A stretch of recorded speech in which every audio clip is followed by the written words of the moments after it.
Situation qui renforce notre résistance et notre détermination à reconquérir et restaurer l'autorité de l'État dans ces zones soumises aujourd'hui à un régime barbare de terreur et de non-État.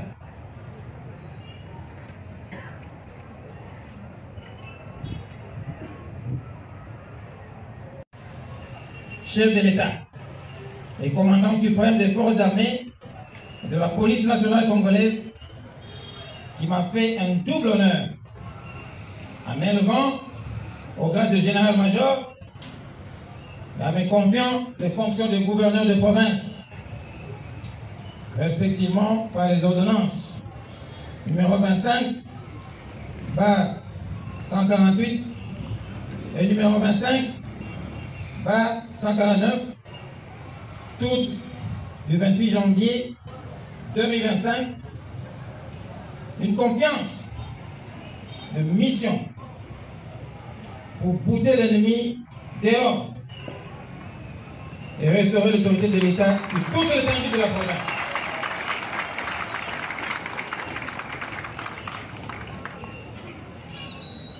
J'accepte de relever ce défi.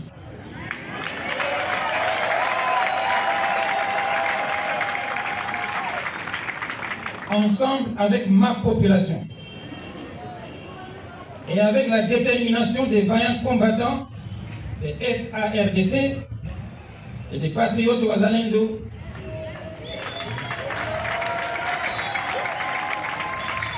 dont le sang de certains d'entre eux tombés sur le champ d'honneur symbolise le patriotisme vivant et absolu. Peter Tchelmouami, mon prédécesseur, mort au combat, arme à la main, et dont le sacrifice.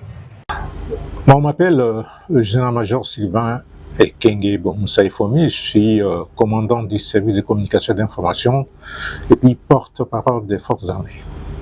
Voilà, mon général, depuis le vendredi, si je ne m'abuse, il y a un communiqué dans lequel l'État congolais ou l'armée congolaise a lancé l'opération de recrutement.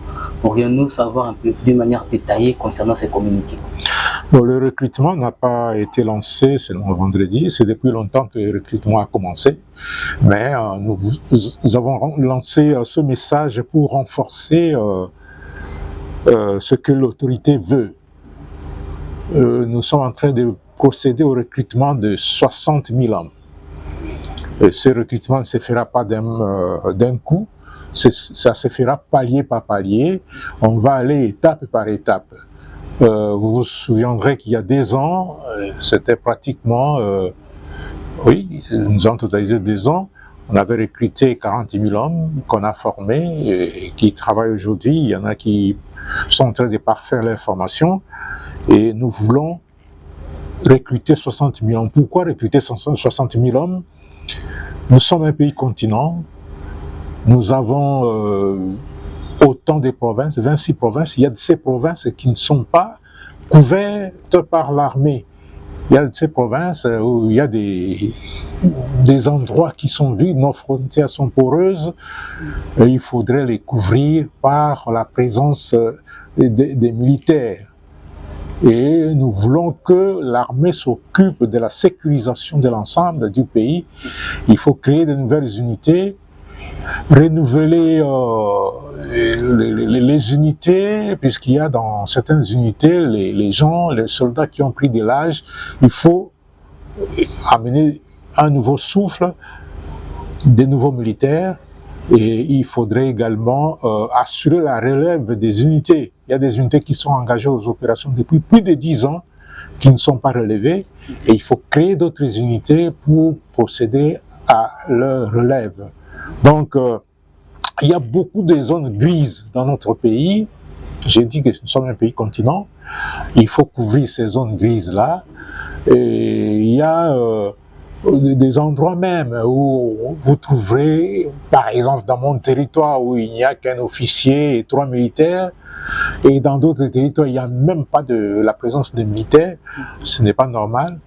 il faudrait que nous puissions former les militaires pour pouvoir circonscrire toute l'étendue de notre pays. Voilà, vous parlez du recrutement de 60 000 hommes. Ça sera la 40e promotion déjà.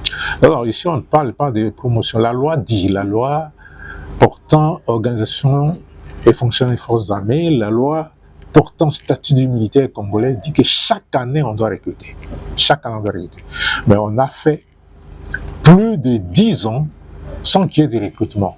Et c'est pourquoi vous avez vu, le commandant suprême a décidé en novembre 2022, je pense, oui, en 2022 ou 2023, il a décidé, en 2022, novembre 2022, il a décidé de recruter les militaires. On a recruté 40 000 hommes qui sont maintenant en train d'être déployés et nous devons recruter 60 000 hommes. Jusque-là, nous avons un effectif qui ne peut pas couvrir l'ensemble de notre territoire. Ça, c'est une obligation constitutionnelle, une obligation légale. Nous devons à tout moment recruter. Ce n'est pas un problème de promotion. Ici, on parle des soldats des rangs qu'on doit recruter pour étoffer les unités et pour créer d'autres unités. On ne parle pas en termes de promotion. Les promotions sont dans des écoles. Effectivement, il y aura dans l'entretemps et dans la foulée, il y aura aussi le recrutement pour l'académie militaire, le recrutement pour les écoles, ainsi de suite. Voilà, vous parlez des 60 000 hommes.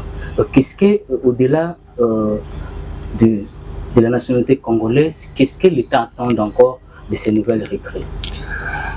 Si vous voulez qu'on parle des conditions qui sont exigées pour le recrutement, les conditions sont claires. Il faut être d'abord congolais. Il faut avoir la nationalité congolaise.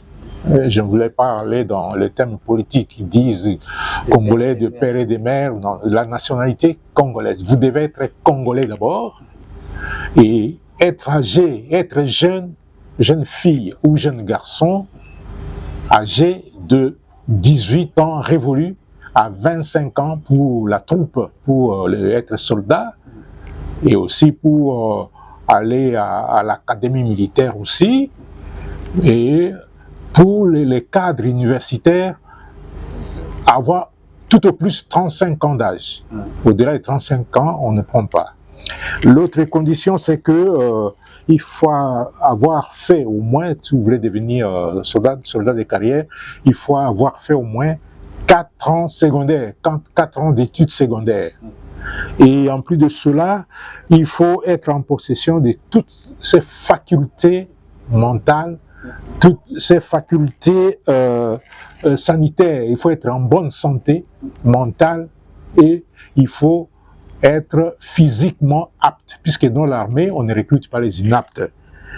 Et avoir un casier judiciaire vierge.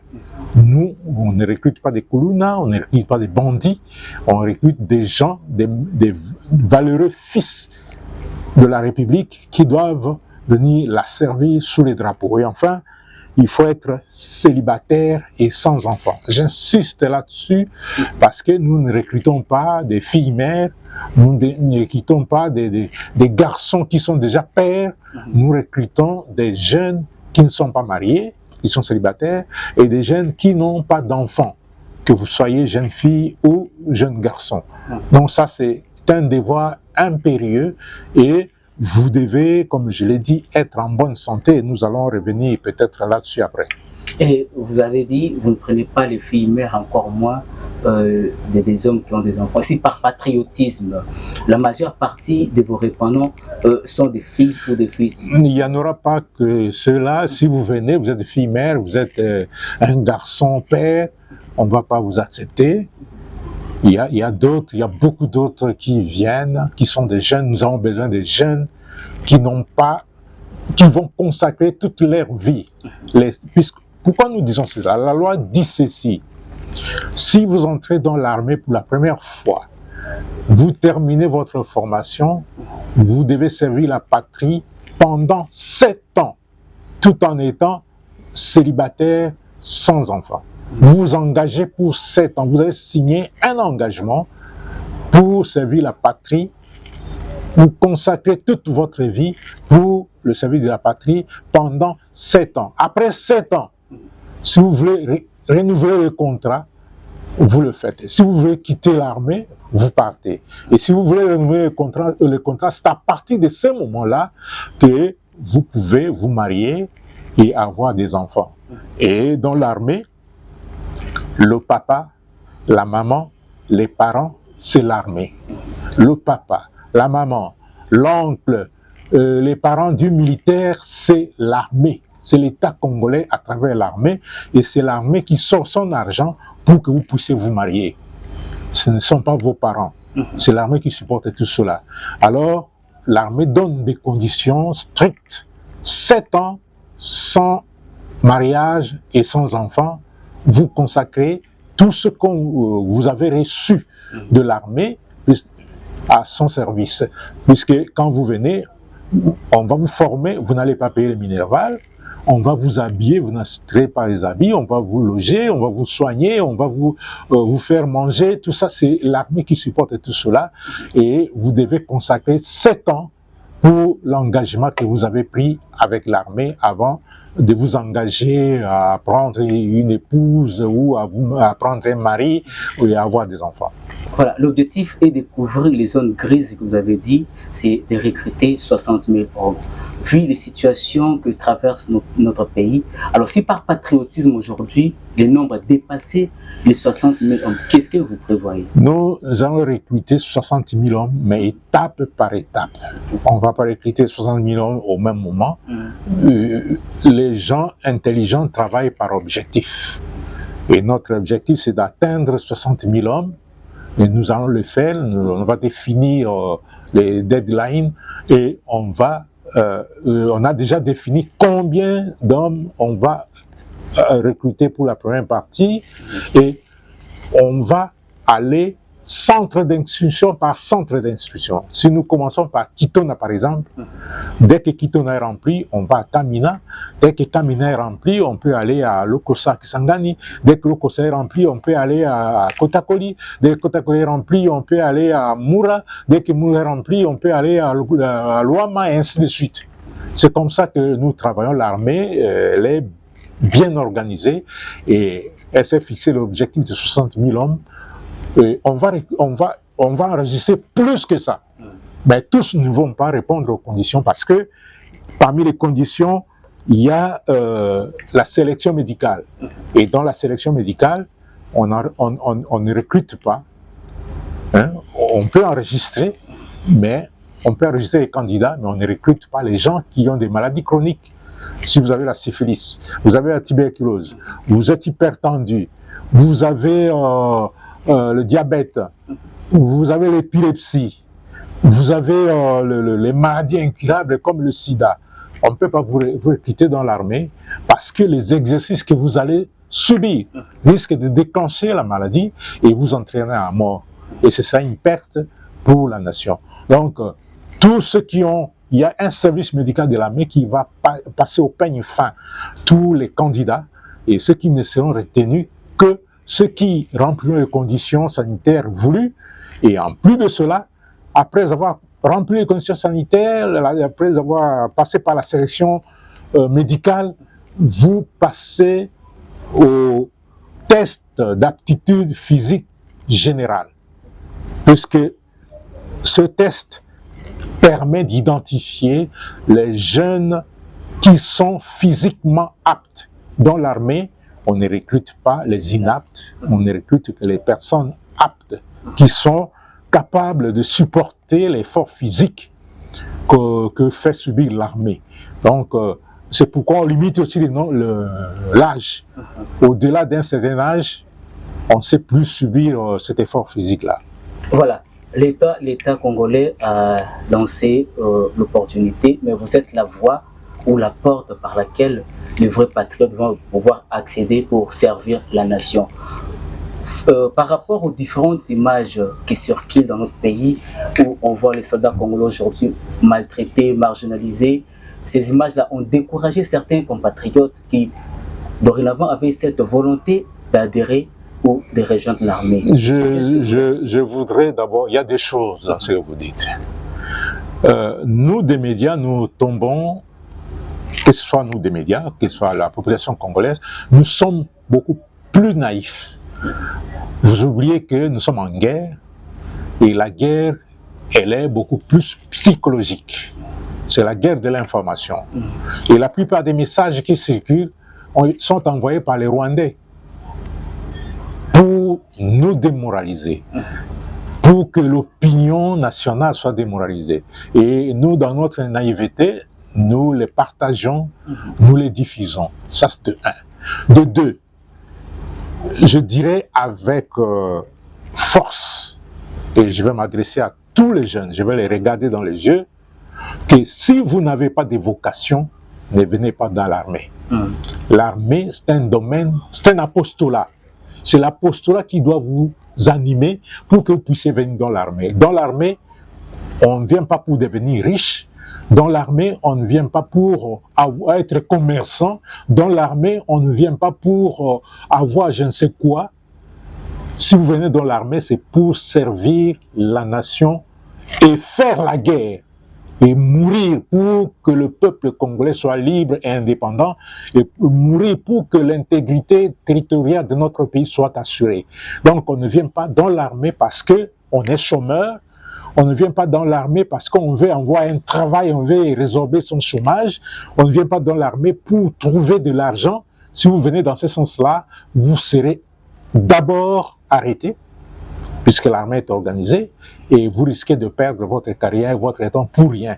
Et là, c'est la nation qui va en pâtir. Donc, nous n'avons besoin que des patriotes, des gens qui viennent répondre à l'appel patriotique de la nation, à l'appel civique de la République pour la défendre. Il n'y a que ça. Voilà. Une fois les recrutements finis, il y a des nouvelles recrues, il y a les formations qui se suivent, et puis la prochaine étape, c'est quoi? Qu'est-ce qu'il faut faire ou comment faire pour envoyer peut-être des nouvelles recrues sur les champs de guerre ou des terrains? Alors, avant toute chose, nous sommes, aujourd'hui, on a ouvert la saison de recrutement et on est à l'étape, après le recrutement, je dis, c'est un processus. Le recrutement, en tant que processus, a plusieurs étapes. La première étape à laquelle nous sommes, c'est l'étape d'enregistrement des candidats au recrutement. Les gens qui viennent, ils vont là, dans les régions militaires, où il y a des structures de recrutement qu'on appelle DISO et des CISO. Les DISO sont des directions d'information, de sélection et d'orientation des candidats. Les CISO, les DISO sont là où il y a les états-majors des régions militaires, comme ici à Kinshasa, comme à Lubumbashi, comme à Mbujimaï, comme à Mbandaka, comme à Goma, à Bukavu, comme à Matadi, et comme à Kikwit, puisque nous avons 10 régions militaires, alors qu'on a 26 provinces. Mais dans d'autres provinces, on a déployé les CISO, c'est-à-dire des cellules d'information, de sélection et d'orientation des candidats. Et la première étape, c'est celle-là. Vous voulez intégrer l'armée, alors vous vous orientez dans ces structures-là. Par exemple, ici chez nous, c'est au camp Kokolo, au niveau de la parade qui est à côté de l'hôpital. Vous allez trouver les gens qui sont là, ils vous enregistrent. Et on va vous donner les conditions, c'est-à-dire que vous amenez vos papiers. On a dit que vous devez avoir fait au moins 4 ans secondaires, si vous devez devenir soldat, et si vous voulez embrasser la carrière d'officier pour aller à l'académie militaire, pour ceux qui font 3 ans à l'académie militaire, ils doivent être au moins D6. Hein? Et puis, il y a d'autres, des cadres universitaires comme vous devez faire 1 année à l'académie militaire, à la science spéciale, vous devez être au moins gradué ou licencié dans un domaine bien précis, et les cadres universitaires, les structures de l'armée les recrutent au besoin, sur titre. C'est-à-dire chaque structure a besoin d'un certain nombre de spécialistes, alors on les recrute et ils passent le concours national qui aura lieu bientôt. Et pour le reste, dès que on arrive, on doit d'abord enregistrer. Et c'est au niveau des CISO et des DISO qu'on enregistre. Lorsqu'on a enregistré, on oriente. Ceux qui feront la carrière militaire, on les oriente. Ceux qui feront la carrière d'officier, on les oriente à l'académie. Et les médecins, les spécialistes, tout ça, on les oriente pour les concours nationaux. Après, il y a le test. Le test qui se fait à 2 niveaux. Il y a d'abord le test médical qui doit déterminer que le candidat n'est pas malade, il ne souffre pas d'une maladie chronique, il n'a pas le pied plat, il n'a pas des problèmes qui peuvent lui permettre d'être militaire, des problèmes de santé qui peuvent lui permettre d'être militaire. Une fois terminé ce test-là, il y a un deuxième test. C'est le test d'aptitude physique générale, puisqu'un militaire doit être physiquement apte pour supporter les exercices. Alors, dès qu'on termine, pour les candidats officiers, il y a un test psychotechnique qui est réalisé. Et une fois terminé cette étape de test, il y a, dès qu'on a terminé ce test, on est maintenant recrue. Et avant ces tests, on n'est pas recrue, on est candidat au recrutement. Et une fois devenu recrue, et les recrues, la loi dit qu'on doit recruter dans l'ensemble du territoire national, puisque l'armée est nationale et républicaine. Donc, chaque province doit donner les meilleurs de ses fils et de ses filles pour intégrer l'armée. À ce moment-là, on prend ceux qui viennent de Kikwit, on prend ceux qui viennent de Mbandaka, on prend ceux qui viennent de Bandundu, on prend ceux qui viennent du Congo central, on les met ici à Kinshasa. Et dans un centre de regroupement ici à Kinshasa. On dit, bon, ils sont ici, quel est le centre? On ne peut pas les former dans un centre qui est proche de chez eux. On les envoie par exemple à Kamina, à partir, on les projette vers le centre de Kamina. Ceux qui viennent d'Ikatanga, ceux qui viennent de peut-être d'Ikasai, on les prend, on les amène peut-être dans le centre qui est à Kisangani.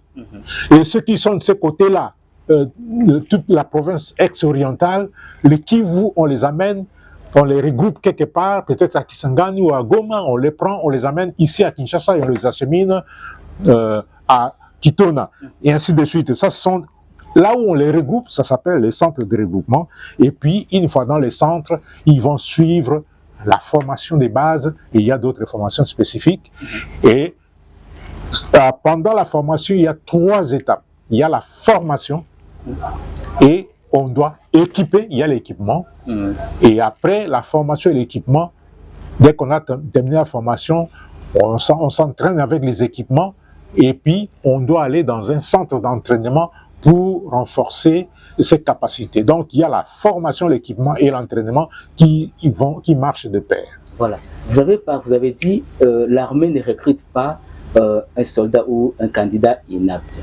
S'il arrivait pendant la formation, l'exercice physique, un candidat tombé peut-être malade ou il connaît un accident lié à la formation, qu'est-ce que l'armée fait à ce moment-là? L'armée va le soigner, va soigner la recrue, et si l'accident ou l'infirmité ou bien la maladie est soignée, prise en charge, l'armée va prendre en charge, et si la maladie est soignée, si la personne est guérie, il peut continuer avec son instruction. Si la personne n'est pas guérie, on va la remballer et la ramener là d'où elle est venue. Et il y a aussi des candidats qui échappent à tous ces contrôles-là. Mais lorsqu'ils arrivent au centre, toutes ces maladies que nous avons qualifiées de chroniques ressortent, on va les soigner et puis après on les remballe chez eux à la maison. Okay. Voilà, pour finir, vous avez parlé de la création d'une nouvelle unité, c'est ça? Non, on recrute d'abord pour créer de nouvelles unités, de nouvelles brigades, Et une brigade, c'est une grande unité, une unité qui est composée des bataillons, les bataillons avec composés des compagnies, composés des pelotons, les pelotons composés des sections, et on forme des unités, des nouvelles unités. Comme on peut aussi former pour compléter les anciennes unités. Puisque dans certaines anciennes unités engagées, il y a eu beaucoup de cas d'attrition. C'est-à-dire, il y a eu des morts, il y a eu des blessés, il y a eu des malades, il y a eu des gens du troisième âge. Donc l'effectif opérationnel a diminué. Et on peut prendre ces gens-là, on les met à côté et on renforce avec les nouveaux venus. On les mélange avec les anciens, on les entraîne et puis l'unité est prête maintenant au combat. C'est comme ça que ça se fait. Voilà, merci beaucoup Général Ekenge, nous sommes à la fin de notre entretien. Si vous avez juste 1 ou 2 minutes pour lancer un message en lingala et puis en français pour tous les compatriotes congolais qui désirent bien évidemment adhérer à l'armée, question de rajeunir puis renforcer notre armée. Nous n'avons que le Congo comme pays. Nous attendons des jeunes Congolais, nous attendons des jeunes filles, des jeunes garçons, qu'ils puissent répondre à l'appel de la nation, à l'appel de la patrie. Il n'y a pas une autre personne qui viendra défendre notre pays, il n'y a pas une autre personne qui viendra protéger nos populations et leurs biens, si ce n'est nous-mêmes. Nous, on est à la porte de sortie, nous attendons que des jeunes gens viennent récupérer notre place puisque nous allons partir. Ils doivent être bien formés pour défendre la République. Et nous attendons de vous un engouement dans les centres de sélection pour vous faire enrôler, pour vous faire enregistrer. Et puis, les meilleurs d'entre vous seront sélectionnés et on va les acheminer dans les centres pour être formés. Et nous voulons que la formation cette fois-ci soit la formation des vrais patriotes, des gens engagés à servir la République sans arrière-pensée, les gens engagés à mourir pour la patrie. C'est ça ce que nous voulons. Nalingina lobalinga boete mboka oyo eza ya biso. Eza mboka moto mususu te. Oya ko batela mboka oyo na baimboka eza bobele biso ba Congolais. Yango wana mokonzi ya mapinga, le commandant suprême Félix Antoine Tshisekedi, azali président de la République na biso, et qui mibumbale asalaki mobilisation générale, mpe bomonaki ndenge barecrutaki à peu près 40 000 hommes, bamosusu baza na bitumba, basi bakomi kuna na bitumba, bamosusu baza kosilisa formation na bango, baza kolanda, mpe ebongi tobakisa lisusu effectif mosusu. Toza korecruter 60 000 hommes, torecruter bango na mbala moko te, po bacentre eza ebele mpenza mingi te, il faudrait que to formation elekana ndenge ya malamu, tokobanda centre par centre, soki centre oyo etondi tokenda mosusu ndenge wana nde tosala mosala pour que mateya ya mampinga eleka malamu, mpe mboka na biso ezwa mampinga ya makasi oyo eza na bibundeli, mpe eza na babundi, c'est-à-dire biso bato oyo ya makasi, mpe tokosentraîne pour que monguna asakana na biso lobi lisusu te. Mboka oyo eza munene, bisika ebele mampinga eza te, bitumba toza kobunda, toza na posa na bino po tokengela ekolo na biso. Boya towa mpo na ekolo, tobundela ekolo, mpe lisanga moko tokolonga, mpe mboka na biso ekokende liboso. Merci beaucoup. Tosilisi na biso général. Congo ezali na 26 provinces. Outi kolobanga mutazali na Okatanga, mutazali na Equateur. Sengele bonga koya awa na Kinshasa to ozali ba point au nakopesa bino texte na sali ya komona dans chaque province où esika région militaire ezali, puisqu'il y a ba région militaire mosusu. Et donc, par exemple, 33 régions militaires, ils ont 2 provinces. Ils ont Sud Kivu na Maniema. Soko aujourd'hui, par exemple, 13e région militaire. Siège ils ont Mbandaka, mais ils ont 5 provinces. Il y a ancien Équateur. Ils ont Tchouapa, ils ont Mongala, ils ont Équateur, Nord Ubangi, Sud Ubangi. kaka région moko. Donc, totier ba numéro, il y a ba responsable, il y a DISO, au bazan ba région ana. Toza ko bunda pe toza ba responsable ya ba CISO, esika ba DISO bazate. Mais soko bengi CISO, DISO a orienté yo, ko bisa naza na province boye, bien naza na mboka boye ya ko orienté yo, esika ya ko sala enrôlement, esika ko se fait enregistrer. Merci beaucoup, Général Ike.